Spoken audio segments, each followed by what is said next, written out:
आज हम हमारे विगत जो वीडियो में जो चर्चा थी उसी को आगे बढ़ाएंगे और आज हम चर्चा करेंगे संविधान संशोधन विधेयक के संबंध में, या फिर मैं ये कहूँ कि भारतीय संविधान में जो संशोधन हो रहे हैं उनके बारे में आज हमारी चर्चा रहेगी।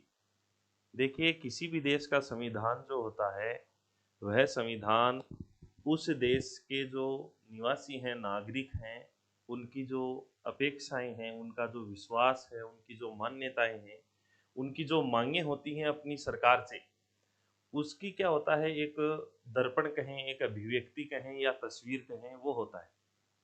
जब भारतीय संविधान बनकर तैयार हुआ उस समय की जो समकालीन परिस्थितियां थी, मैं ये कह सकता हूँ कि उन परिस्थितियों के अनुसार भारत का संविधान सर्वश्रेष्ठ संविधान था। जैसे जैसे समय की जरूरत हुई वैसे वैसे हमने हमारे संविधान में परिवर्तन किए। सरकार ने कुछ परिवर्तन करने चाहे, सकारात्मक बदलाव करने चाहे, उसमें संविधान के प्रावधान जब बाधा बने तो उन्हीं संविधान के बाधित प्रावधानों को हमारी सरकार ने बदल दिया और जनता के लिए अपना लोक कल्याणकारी स्वरूप प्रस्तुत किया। जब हम बात करते हैं कि वे प्रावधान जो जनता की हित के लिए बदले जाने जरूरी होते हैं, वे प्रावधान यदि संविधान अंगीकार करे तो वह संविधान एक जीवंत संविधान होता है। इसीलिए भारतीय संविधान के बारे में कहा भी जाता है कि भारतीय संविधान एक क्या है, जीवंत दस्तावेज है। वो जीवंत इसलिए है ताकि वो, क्योंकि वो अपनी जो लोग हैं, अपने जो नागरिक हैं, उनकी अपेक्षाओं पर खरा उतरता है।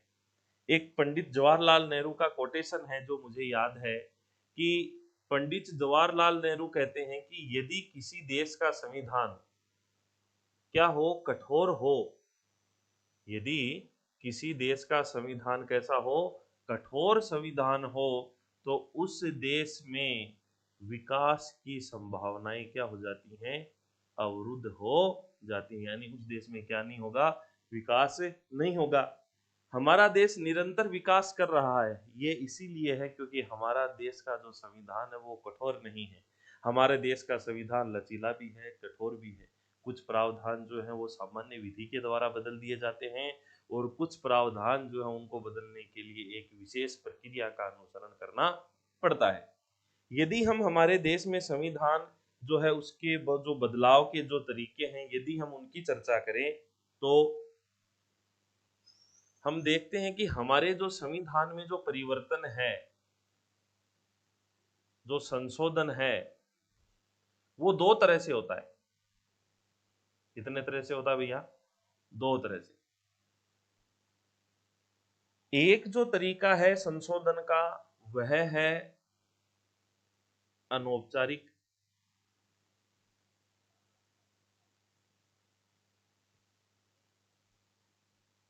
और जो दूसरा है वह है औपचारिक। वह है औपचारिक। औपचारिक और अनौपचारिक दो तरीके हैं। अनौपचारिक जो तरीके हैं उनके संबंध में यदि मैं कहूं तो न्यायपालिका जो है उसके द्वारा जो निर्णय दिए जाते हैं, जो डिसीजंस दिए जाते हैं अलग अलग वाद में, जैसे मेनका गांधी वाद में डिसीजन दिया, शंकरी प्रसाद ने डिसीजन दिया, ठीक है, उनके द्वारा भी हमारे संविधान के जो प्रावधान है उनको क्या मिलती है, एक दिशा मिलती है, उनमें परिवर्तन होता है। और संशोधन का केवल ये मतलब नहीं है कि केवल बदल दें। संशोधन की श्रेणी में तीनों बातें आती हैं, परिवर्धन भी आता है, परिवर्तन भी आता है और निरसन भी आता है। यदि हम बात करें संशोधन में शामिल किस किस को करेंगे हम, तो हम कर सकते हैं कि यदि कुछ बढ़ोतरी करनी हो, परिवर्धन करना हो, तो वह भी संशोधन का भाग है। यदि किसी प्रावधान में परिवर्तन करना हो, बदलना हो उसे, वो भी संशोधन का भाग है। और यदि निरसन करना हो, समाप्त करना हो, तो वो भी किसका भाग है, संशोधन का भाग है। तो न्यायपालिका के द्वारा समय समय पर जो डिसीजन दिए जाते हैं उनके माध्यम से भी हमारे संविधान में क्या होता है, परिवर्तन होता है, संशोधन होता है, हमारे संविधान को गति मिलती है। तो ये गति जो है वो किसके द्वारा दी जा रही है, न्यायपालिका जो अलग अलग वाद हैं उनमें जो निर्णय दिए जा रहे हैं उसके माध्यम से। तो ये कैसा तरीका हुआ, अनौपचारिक तरीका होगा। क्यों? क्योंकि न्यायपालिका जो है उसका कार्य संविधान की व्याख्या करना है। संविधान की व्याख्या जो है वो दायित्व किसको दिया गया है? न्यायपालिका को दिया गया है। जबकि औपचारिक का मतलब यह है कि जब भारत की संसद क्या करे? संशोधन करे, तो वह कैसा तरीका है? अनौपचारिक तरीका है। क्योंकि इस अनौपचारिक जो ये सॉरी औपचारिक जो तरीका है उसका उल्लेख संविधान में किया गया है।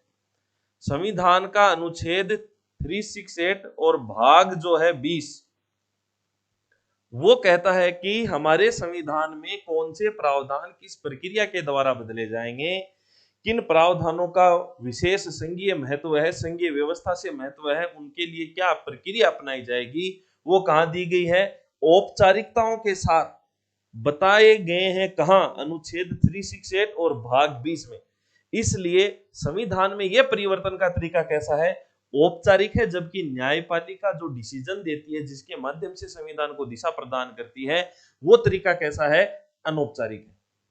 जैसे हम बात करें कि मेनका गांधीवाद, हमारे यहां अनुच्छेद 14 जो है उसमें क्या कहा गया है? विधि की स्थापित प्रक्रिया का उल्लेख था।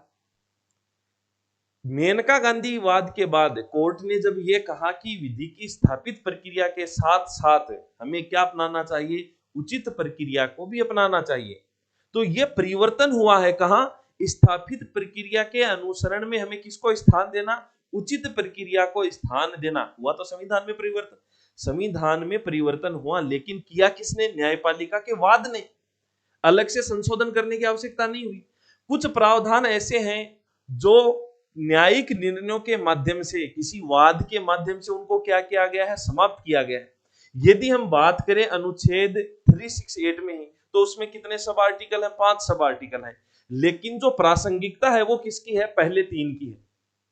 अगले जो 2 हैं उनको क्या कर दिया गया है? समाप्त कर दिया गया है, निरसित कर दिया गया है। यानी वो आज के समय क्या नहीं है? प्रभावी नहीं है। तो संविधान के वे प्रावधान जो न्यायपालिका के निर्णय के द्वारा निष्प्रभावी हैं, वो भी तो अपने आप में संशोधन है। तो उनको भी हम क्या कह सकते हैं? संशोधन कह सकते हैं। इसीलिए हम हमारा जो बिंदु है वो ये है कि संविधान में संशोधन कितने तरीके से हो सकता है? 2 तरीके से हो सकता है, औपचारिक और अनौपचारिक। अनौपचारिक जो तरीका है वो कौन किसके द्वारा अपनाया गया है? न्यायपालिका के द्वारा। जबकि औपचारिकताएं कहां बताई गई हैं? संसद में बताई गई हैं।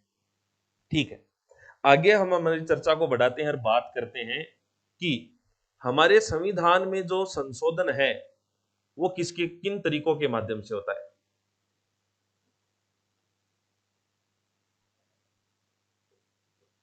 संविधान में संशोधन के तरीके लिख लो। देखिए, संविधान में संशोधन के जो तरीके हैं वो है कितने प्रकार के? 3 प्रकार के।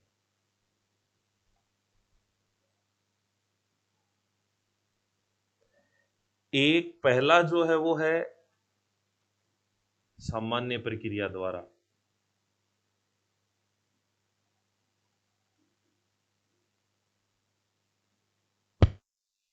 दूसरा जो है वह है अनुच्छेद 368 द्वारा।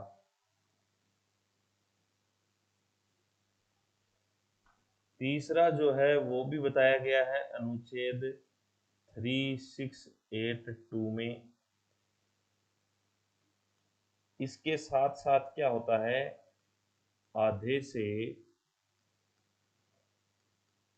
एक अधिक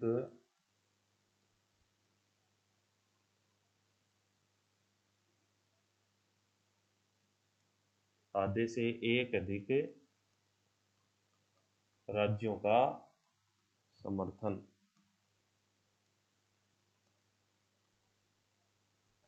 यानी संविधान में संशोधन के तरीके कितने भैया? 3 तरीके हैं। एक है सामान्य बहु प्रक्रिया द्वारा, सामान्य बहुमत के द्वारा। दूसरा है अनुच्छेद 3681 में बताया गया है। तीसरा है अनुच्छेद 3681 के साथ आधे से एक अधिक राज्यों का समर्थन। अनुच्छेद 368 में जो बातें बताई गई हैं ये किसकी श्रेणी में है? ये है संविधान संशोधन की श्रेणी में, ये याद रखना। अनुच्छेद 3681 और अनुच्छेद 3681 के साथ आधे से एक अधिक राज्यों के समर्थन वाली जो बात है, वे प्रावधान क्या कहलाते हैं? संविधान संशोधन संबंधी प्रावधान कहलाते हैं। जबकि सामान्य प्रक्रिया वाली जो बातें हैं उन्हें हम कह सकते हैं सामान्य विधि। इन्हें क्या कह सकते हैं? सामान्य विधि।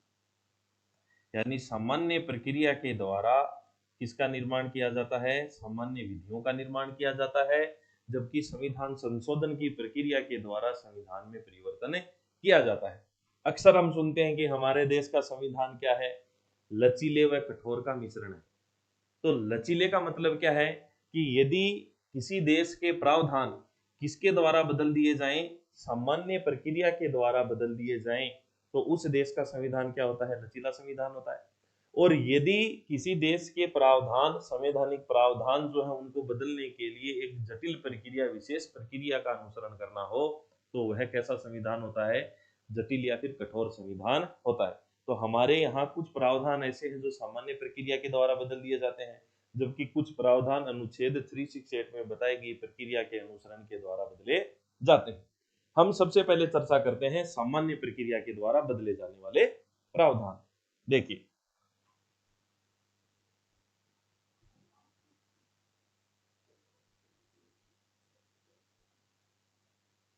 सामान्य प्रक्रिया,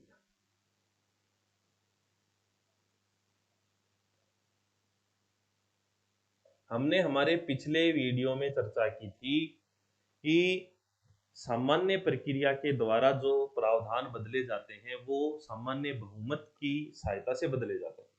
सामान्य बहुमत क्या होता है? उपस्थित व मत देने वाले सदस्यों का बहुमत।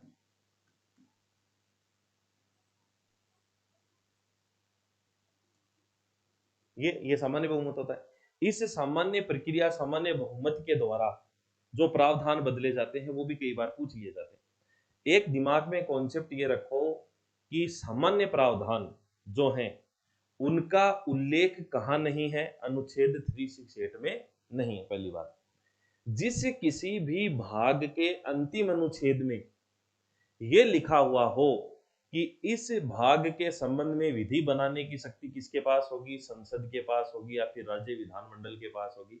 तो ये विधि जो शब्द है, विधि बनाना, ये विधि बनाना ही क्या है? सामान्य प्रक्रिया है, सामान्य बहुमत है।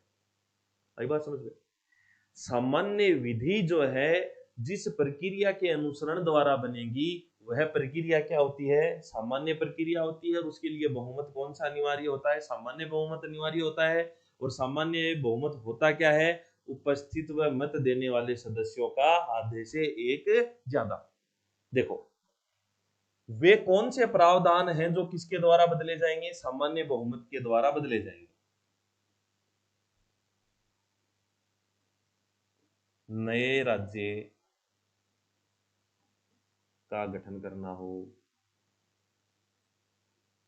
ये बात लिखी हुई है अनुच्छेद 2 में।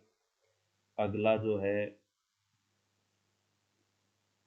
विद्यमान या वर्तमान राज्य के नाम में, आकार में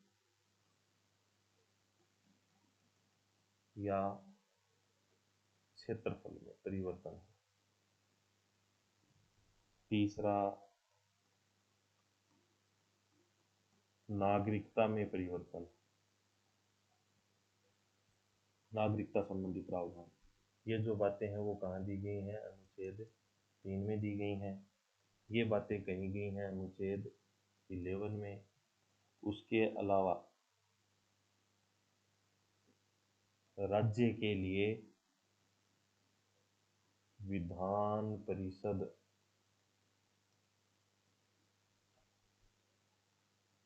का गठन करना हो 169। उसके अलावा सामान्य निर्वाचन संबंधी प्रावधान हो। ठीक है, देखो सामान्य प्रक्रिया अनुसरण किसका किया जाएगा? सामान्य बहुमत का। सामान्य बहुमत होता क्या है? उपस्थित व मत देने वाले सदस्यों का बहुमत। कौन से प्रावधान है? नए राज्य का गठन, विद्यमान या वर्तमान राज्य के नाम, आकार व क्षेत्रफल में परिवर्तन, नागरिकता संबंधी परिवर्तन, किसी राज्य के लिए विधान परिषद का गठन करना है, समापन करना है, वो परिवर्तन, सामान्य निर्वाचन संबंधी परिवर्तन। उसके साथ ही साथ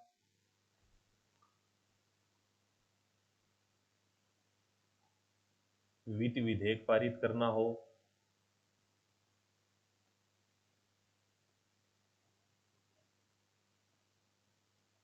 धन विधेयक पारित करना हो,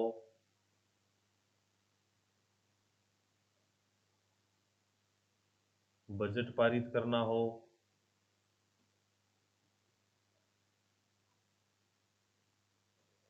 विश्वास प्रस्ताव पारित करना हो,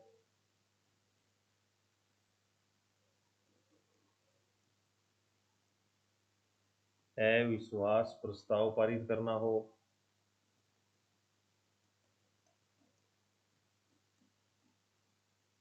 कटौती प्रस्ताव पारित करना हो,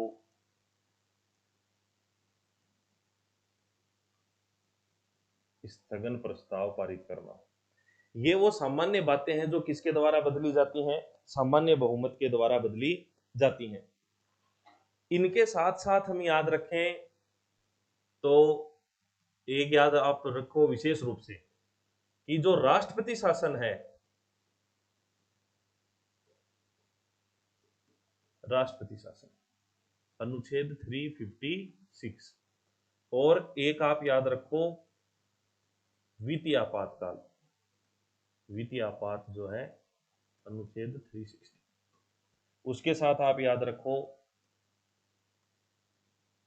संयुक्त बैठक में जो डिसीजन लिया जाता है वो।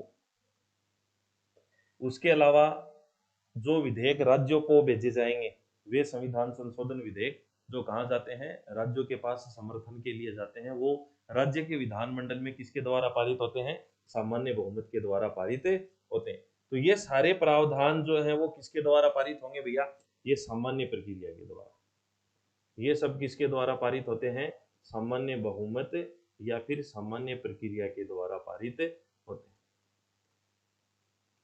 इनको याद रखें।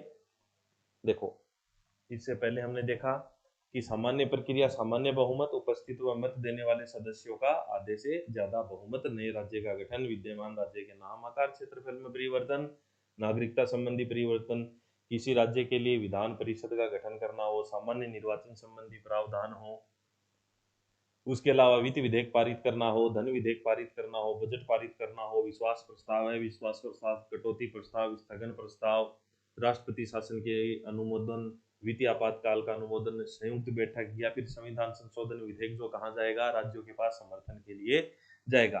वो किसके द्वारा? सामान्य प्रक्रिया के द्वारा संशोधित किया जाएगा। आगे जो है वो हमारा है विशेष बहुमत।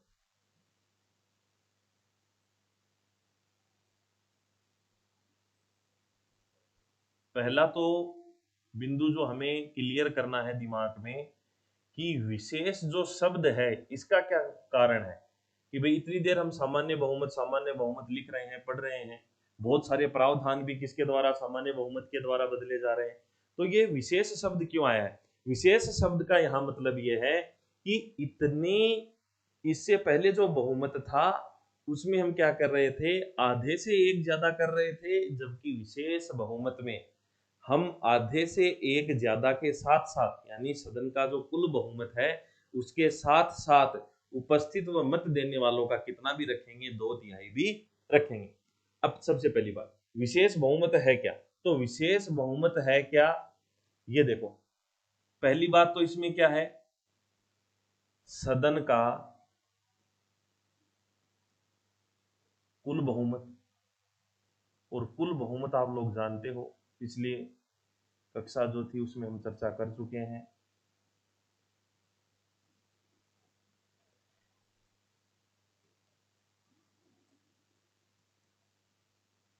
के साथ क्या चाहिए?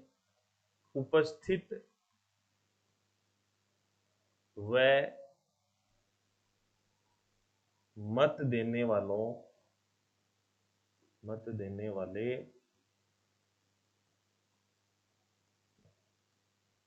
सदस्यों का 2/3। ये याद रखो। देखो विशेष बहुमत का मतलब क्या, उदाहरण से समझो। जैसे मान लो कि हमारी जो लोकसभा है उसकी कुल सदस्य संख्या कितनी है? वो है 543 अभी वर्तमान में। या फिर एक्सट्रीम की हम बात करें तो वो है 545 ही समझो।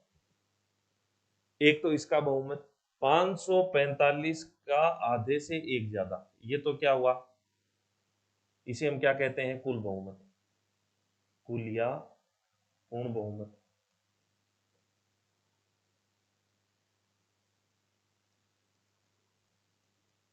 एक तो ये होगा। इसके साथ साथ उपस्थित व मत देने वाले, तो मान लो कि जिस विधेयक के संबंध में वोटिंग होनी है उस दिन कितने लोग आए? 530 लोग ही आए। और वोट कितने लोगों ने दिया? 510 लोगों ने वोट दिया। इसका कितना होना चाहिए? 2/3 होना चाहिए। तो 545 का सामान्य जो पूर्ण बहुमत है और उपस्थित व मत देने वालों का कितना है? 2/3। तो ये कौन सा बहुमत कहलाता है? विशेष बहुमत कहलाता है। ये इसलिए जरूरी है कि यदि हम सदन की कुल सदस्यता का बहुमत नहीं लेंगे तो संभावना यह है कि सत्ता पक्ष जो है वो, क्योंकि उसे बहुमत प्राप्त है, कितना बहुमत प्राप्त है? उसे पूर्ण बहुमत प्राप्त है, तो वह अपनी जो उसके जो खुद के जो सांसद हैं उनको बुलाकर उनकी उपस्थिति व वोटिंग से क्या करवा लेगा? संविधान में संशोधन करवा लेगा। ऐसा करना किसका संकेत है? तानाशाही का या फिर कहीं एकात्मक शासन का संकेत है। इसलिए विपक्ष की पर्याप्त भूमिका हो, इसलिए हम क्या कर रहे हैं? सदन की कुल सदस्यता के साथ साथ उपस्थित व मत देने वालों का 2/3 भी रख रहे हैं। ठीक है, तो ये होता है विशेष बहुमत। तो वे कौन से प्रावधान हैं जो किसके द्वारा बदले जाते हैं? विशेष बहुमत के द्वारा बदले जाते हैं। देखो ध्यान से देखो, विशेष बहुमत का मतलब क्या है? सदन का कुल बहुमत, कुल बहुमत के साथ क्या है? उपस्थित व मत देने वालों का कितना है? 2/3 है। ये इसीलिए है ताकि विपक्ष जो है उसका क्या हो? पर्याप्त महत्व हो, अकेला सत्ता पक्ष मनचाहा संशोधन ना कर सके। चलो इसका उदाहरण देखें। प्रावधान जो है वो किसके द्वारा बदले जाते हैं? इस बहुमत के द्वारा बदले जाते हैं। देखो सबसे पहले अनुच्छेद 352 में जो राष्ट्रीय आपात है,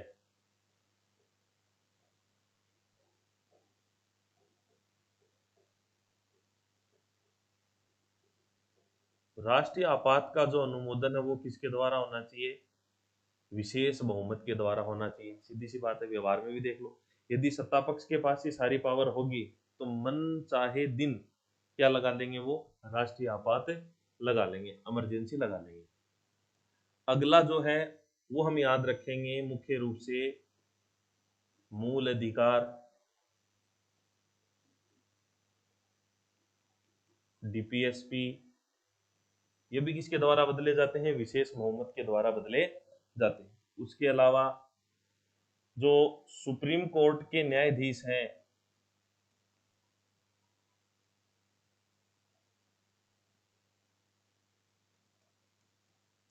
उनको हटाना, हाई कोर्ट के जो न्यायाधीश हैं उनको हटाना, सीएजी कैग जो है नियंत्रक एवं महालेखा परीक्षक, उसको उसके पद से हटाने का जो प्रस्ताव है वो भी किसके द्वारा पारित होना चाहिए? विशेष बहुमत के द्वारा पारित होना चाहिए। और कुछ प्रावधान ऐसे हैं जो स्वयं किस में है? अनुच्छेद 368 में है। वो भी किसके द्वारा बदले जाने चाहिए? विशेष बहुमत के द्वारा बदले जाने चाहिए। तो विशेष बहुमत का विशेष महत्व है, इसीलिए ये क्या है? विशेष है। चलिए, विशेष बहुमत होता क्या है? सदन का कुल बहुमत और वह उपस्थित व मत देने वाले सदस्यों का कितना होना चाहिए? 2/3 होना चाहिए। इसके द्वारा कौन से प्रावधान बदले जाते हैं? तो वो याद रख लें, अनुच्छेद 352 यानी राष्ट्रीय आपात का अनुमोदन। जबकि राष्ट्रपति शासन और वित्तीय आपात का अनुमोदन किसके द्वारा है? सामान्य बहुमत के द्वारा है। मूल अधिकार डीपीएसपी, सुप्रीम कोर्ट के न्यायाधीश को हटाना, हाई कोर्ट के न्यायाधीश को हटाना, केग को हटाना, ठीक है, ये सारी बातें, या फिर कुछ बातें कहाँ अनुच्छेद 368 में जो है उनको हटाने के लिए, उनमें संशोधन करने के लिए किसकी आवश्यकता होती है? विशेष बहुमत की आवश्यकता होती है। अगला जो बिंदु है वो बहुत ही इंपॉर्टेंट है एग्जाम की दृष्टि से। इंपॉर्टेंट तो सारा ही है, लेकिन ये अपने आप में विशेष है, विशेष से भी विशेष है। वो बोलते हैं ना खास, और खास में भी एकदम खास, वही है ये। विशेष बहुमत के साथ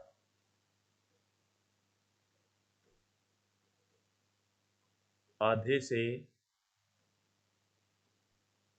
एक अधिक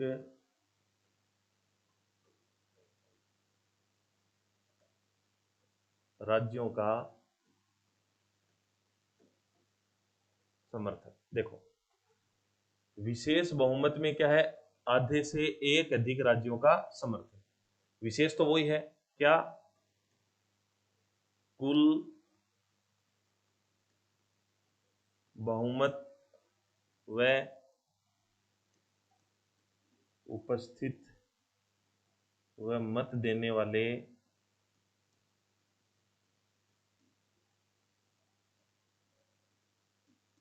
सदस्यों का 2/3। क्लियर है?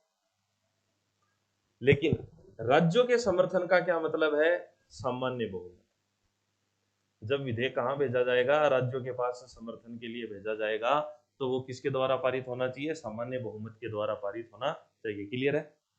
अब वे प्रावधान कौन से हैं जो इसके द्वारा बदले जाएंगे? वहां से डायरेक्ट क्वेश्चन पूछ लेता है एग्जाम में। देखो, सबसे पहला है इसमें राष्ट्रपति, और राष्ट्रपति के लिए अनुच्छेद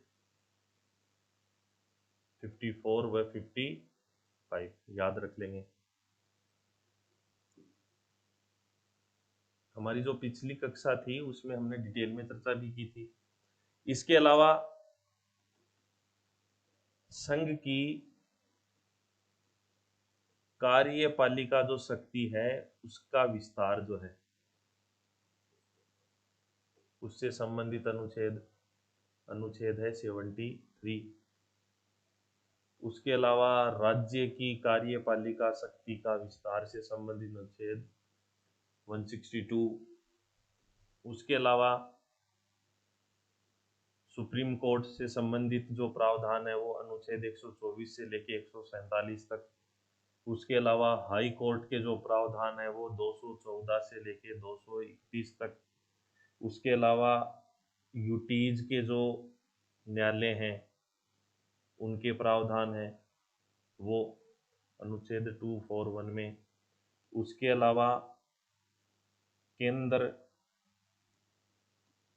और राज्य विधायी संबंध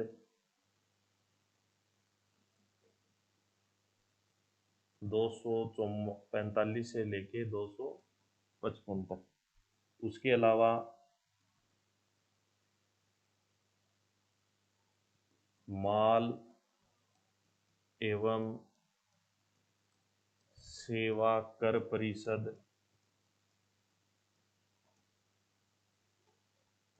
279A, ठीक है। उसके अलावा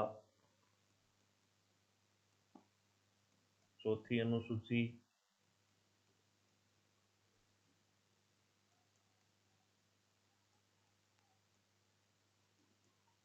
सातवीं अनुसूची और स्वयं अनुच्छेद 368। देखो, ये जितने भी प्रावधान है वो सब वे प्रावधान हैं जो भारत की किससे संबंधित है? संघीय व्यवस्था से।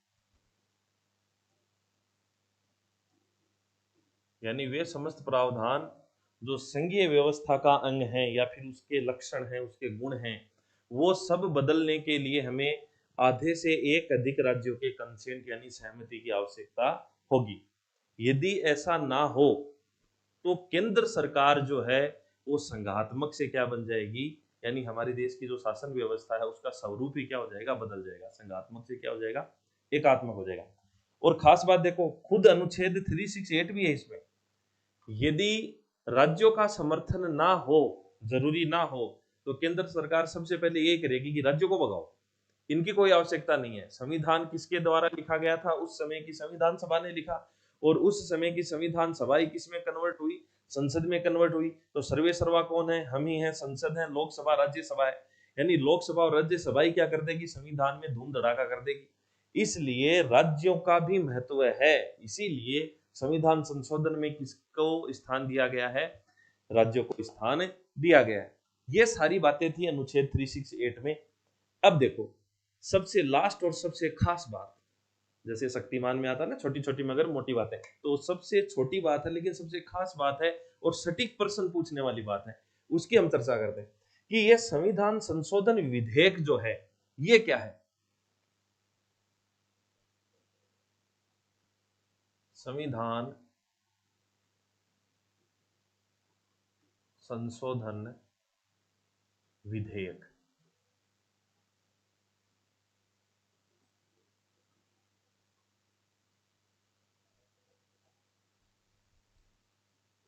देखो, नाम से ही पता चल रहा है कि वह विधेयक जो संविधान के प्रावधानों में क्या करना चाहता है? बदलाव करना चाहता है। वह कैसा विधेयक होगा? संविधान संशोधन विधेयक होगा। ठीक बात। पहली बात यह है कि यह कहाँ रखा जाएगा, तो रखा कहाँ जाएगा? लोकसभा में या राज्यसभा में? अर्थात दोनों सदनों में रखा जा सकता है।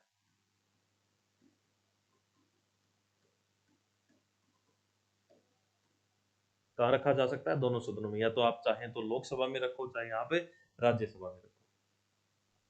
दूसरी बात, किसी प्रकार की पूर्व अनुमति की आवश्यकता है ना, किसी भी प्रकार की पूर्व अनुमति की आवश्यकता नहीं है। अगली बात, क्या संयुक्त बैठक होगी क्या?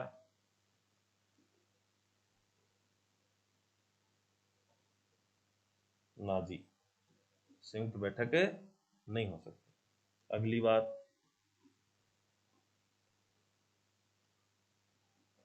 राष्ट्रपति की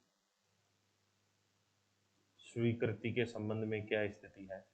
तो राष्ट्रपति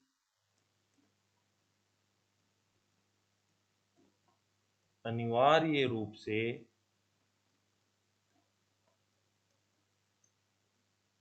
स्वीकार करेंगे। ये बात लिख दी कहाँ? संविधान संशोधन करके लिख दी, 24वें संविधान संशोधन 1971 के द्वारा। देखो, साधारण सी बात है, मैंने कहा था ना, छोटी छोटी बात है लेकिन है बहुत ही महत्वपूर्ण बात। रखा कहाँ जाएगा? लोकसभा में रख सकते हो, राज्यसभा में रख सकते हो, अर्थात दोनों सदनों में रख सकते हो। किसी भी प्रकार की पूर्व अनुमति नहीं, संयुक्त बैठक नहीं। राष्ट्रपति के पास जब जाएगा तो राष्ट्रपति साहब क्या करेंगे? अनिवार्य रूप से हस्ताक्षर करेंगे। देखो, इसके अलावा इसको अगर एक डायग्राम से याद रखो तो आप ऐसे याद रख सकते हो कि चाहे तो चाहे लोकसभा में रखो, चाहे राज्यसभा में रखो, यहां से ये कहा जाएगा? राज्यों के पास जाएगा।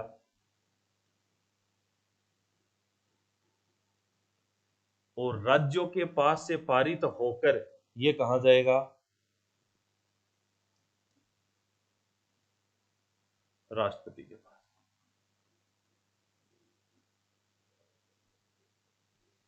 क्योंकि हमें पता है कि संविधान संशोधन जो विधेयक है, संविधान संशोधन विधेयक कितने प्रकार का है? 2 प्रकार का। एक अनुच्छेद 3681 वाला और अनुच्छेद 3682 वाला। 368 वाला जो उसकी क्या प्रक्रिया होगी, चाहे लोकसभा में रखो चाहे राज्यसभा में रखो, यहां से पारित होकर कहां जाएगा? राष्ट्रपति के पास। राष्ट्रपति क्या करेगा? अनिवार्य रूप से साइन करेगा। जबकि दूसरा जो है जिसमें वो 8 बातें हमने पढ़ी, उसका क्या प्रक्रिया होगी? चाहे लोकसभा में रखो चाहे राज्यसभा में रखो, उस वहां से पारित होकर कहां जाएगा? राज्यों के पास, और राज्यों के पास से कहां जाएगा? राष्ट्रपति के पास। तो जो दोनों सदन है वहां से किस बहुमत के द्वारा पारित होगा? विशेष बहुमत के द्वारा। किस बहुमत द्वारा पारित होगा? विशेष बहुमत के द्वारा। राज्यों के पास किस बहुमत के द्वारा पारित होगा? सामान्य बहुमत के द्वारा। और राष्ट्रपति जी क्या करेंगे? हस्ताक्षर करेंगे। सीधी सी बात। यह था हमारा संविधान संशोधन। हमने बहुमत के प्रकारों की चर्चा हमारे पूर्व में कर ली थी। आज हमने पढ़ लिया कि संविधान संशोधन विधेयक क्या होता है, किस प्रक्रिया के द्वारा उसमें संशोधित किया जाता है। ठीक है, आगे की जो कक्षा होगी उसमें हम बात करेंगे जो अलग विधेयक हैं, साधारण विधेयक जो है, धन विधेयक जो है, वित्त विधेयक है, बजट के बारे में बात करेंगे। तब तक जुड़े रहिए।